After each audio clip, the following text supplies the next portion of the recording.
Hey everyone, and welcome to episode 7 of Heart of.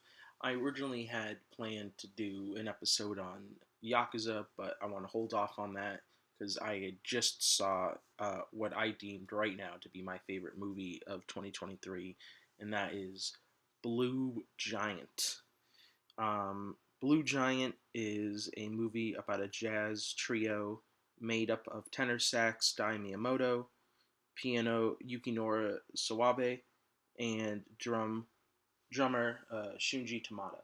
And it's how these three come together and form this electric jazz trio called Jazz, Jass. When they say it in the movie, it's really cool. But when I say it, it just sounds odd. So I just wanted to talk about it because it's just this electric movie that is incredible, and just the music, the animation, everything was just heart pumping in it, and it really moved me. I mean, a lot of movies have moved me this year, for one or the other, but like just everything about it, from atmosphere to story to animation to music, everything blended together to create this perfect film. And realistically, it's not perfect. I mean, there's some faults with animation from time to time, but that's that human error.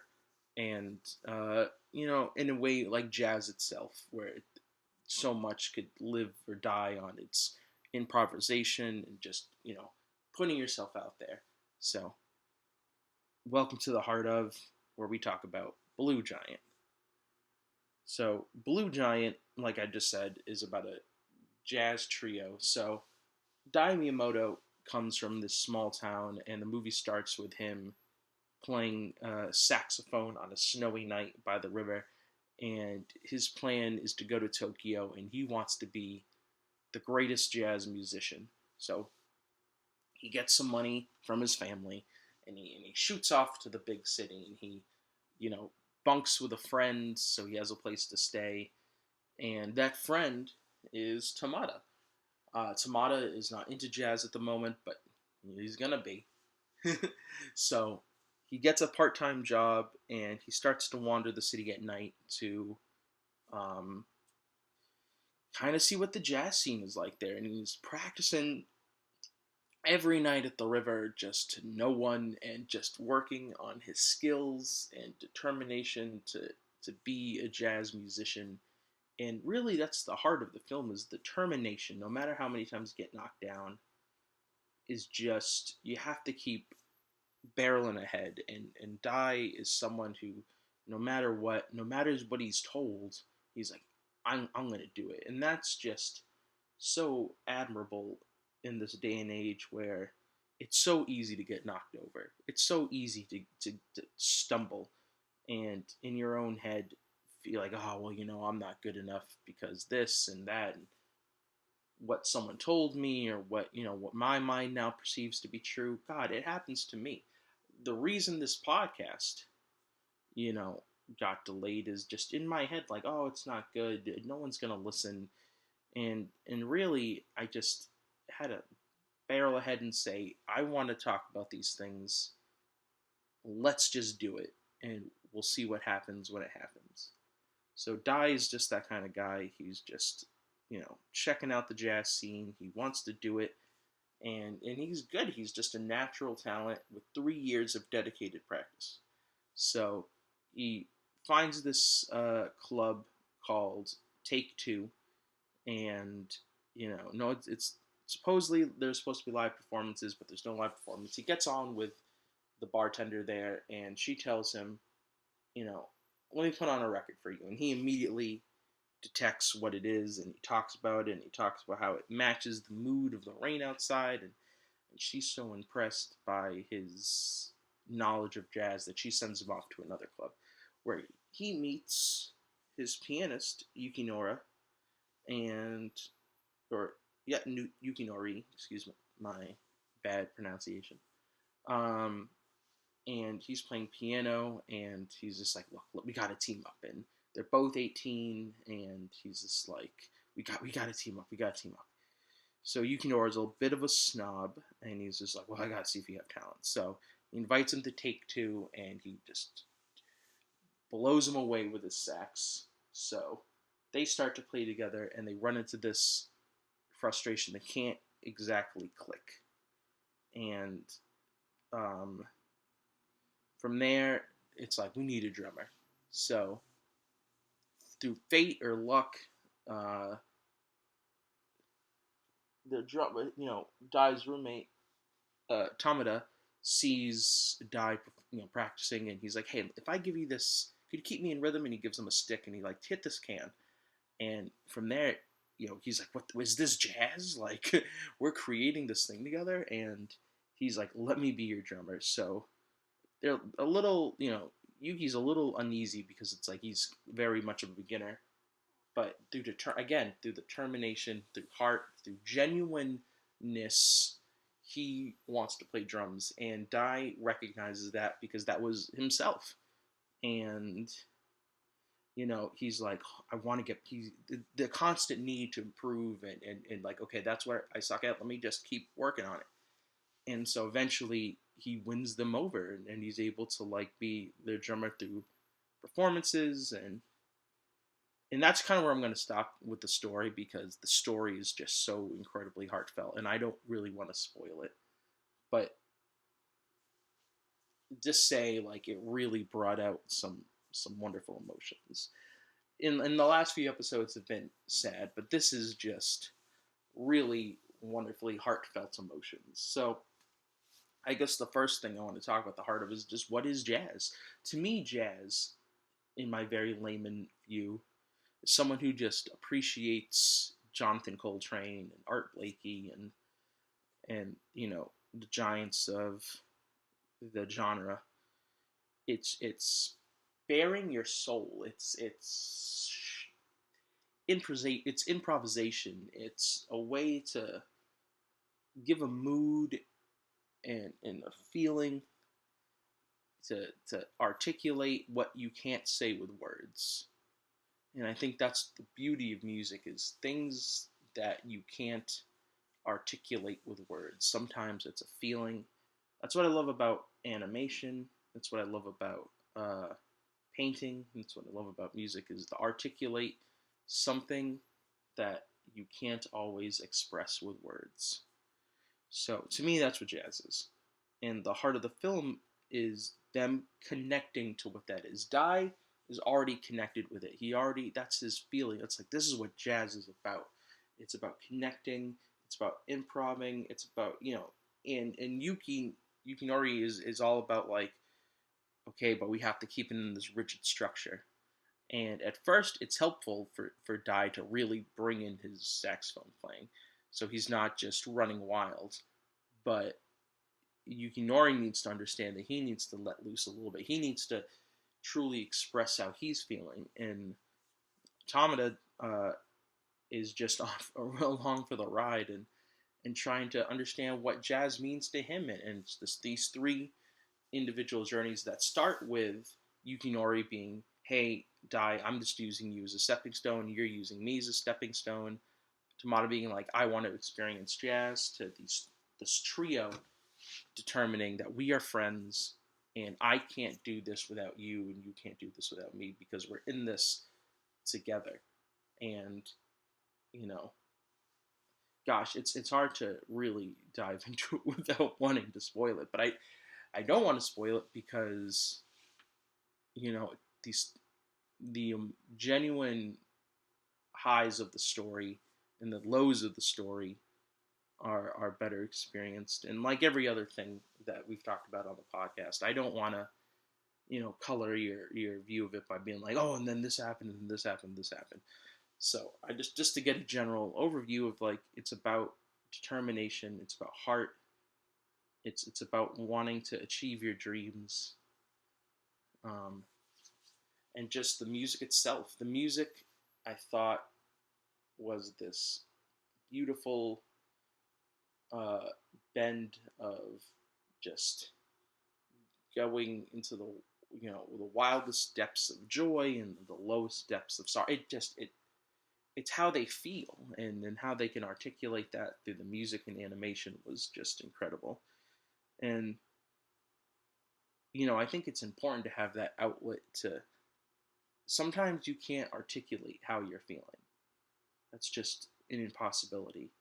And it sounds odd to say because we live in a world where you have to be able to vocalize and articulate how you're feeling, but sometimes you can't. To have something that can articulate feeling and expression without having to say it, I think is wildly undervalued. And just how they use jazz in the film and how it's about expression and just in the film's words, bearing your soul, I think is incredible. And what I like is it's all about the technique. It's all about the art, not necessarily the technique. So, okay, a little bit of a minor spoiler. At one point, they have the opportunity to play for a club called So Blue. They want to, they're all 18. Yuki's dream is to play there in his teens. Dai just wants to play anywhere that will let them and have a bigger audience, and Tamada wants to follow with his friends. So they email one of the people who works at the bar, and um, he sees them play one night, and you know he likes Dai. He likes his wildness. He likes Tamada. Like he's like he's a beginner. He's clearly a beginner, but there's something that wants it, that he's like earning it. And he looks at Yuki and he's like, "Not you. You're bad." And you're bad because you're technically fine, but it's not about that. It's about feeling. It's about letting yourself go. It's not sticking to rigid corny like, oh, this is what sounds like jazz. It has to be jazz. It can't be an imitation of it. So back to the it's about just being at one with in the moment, with your friends and the back and forth and really being present. And I guess that's another thing, is just it's about being present. And that's just a thing you can say in life. It's not about, you can't just, again, this is all easier said than done. And by no means am I trying to give life advice for things I can't even follow sometimes, but it's all about trying to be present in the moment, to give and receive and take and give. And you're in this nice second circle of being aware of everything that's going on, and not withdrawn, or not, so aware that you're not reacting to anything. And this really nice back and forth that the film's about. And so Yuki understands that and tries to, like, or in the moment he doesn't, but over the course of the film learns to understand what that means. Um, and it's interesting because when he kind of like feels knocked down, he's like, you know what, maybe they're right. And Dai is just so insulted by this, and he's just like, you know what? Yeah, if you're gonna think that, then you are that. And Tamada's like, well, why don't you tell me that? Why don't you tell me I'm bad?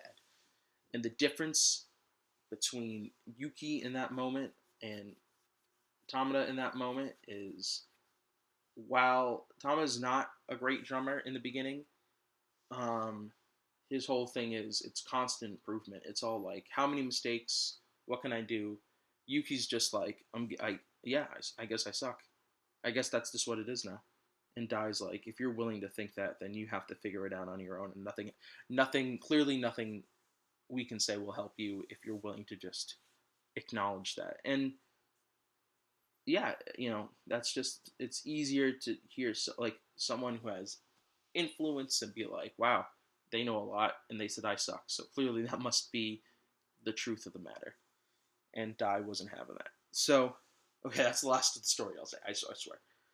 Um, Another thing that, the heart of this film is the atmosphere. So a lot of it is in these clubs and these jazz bars, and just from the drinks to the crowd to how they show the people in the audience looking at the stage, how the stage looks, how it's lit, is just sublime. You feel like you're in these places, and if you don't feel like you're in these places, then my goodness, the film doesn't work. But it pulls it off in so many different ways, and yeah, um, it's one of those films that can truly put you at a loss for words, and definitely how I've been feeling about it since I saw it last night.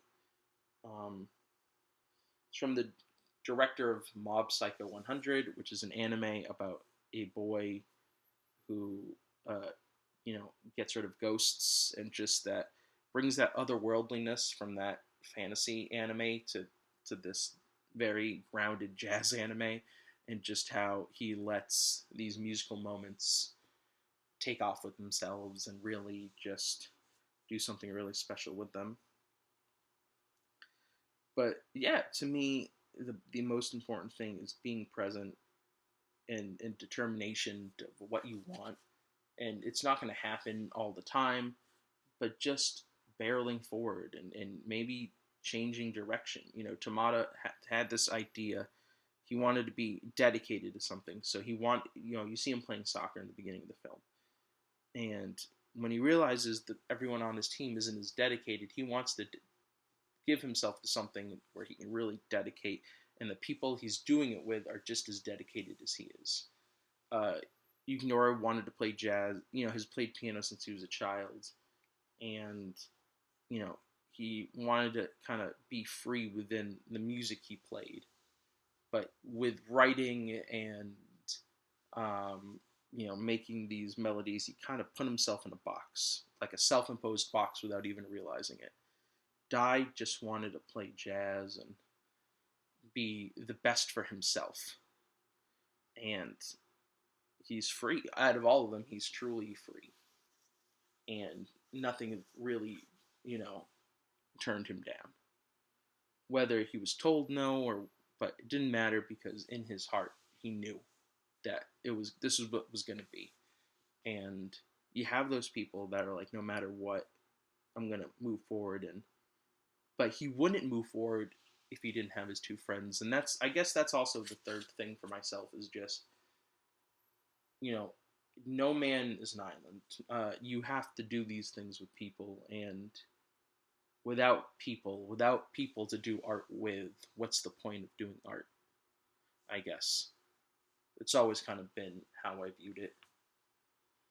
But yeah, Blue Giant, incredible film. If you get a chance to see it, I highly recommend it. To me, it embodied what I believe jazz to be, what a story about friendship and determination and heart to be, and it was just my favorite film of 2023.